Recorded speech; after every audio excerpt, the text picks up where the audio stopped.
I've really discovered a lot of aspects of myself which I don't think I ever would have looked at. So what it's really given me is the tools to understand what shadow is and start seeing what it is for me and see how it's holding myself back. The way that Pete kind of ran the workshop I thought was amazing.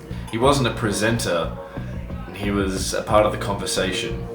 I didn't feel like, someone was being talked at. I felt like I was someone who was being talked to and talked with.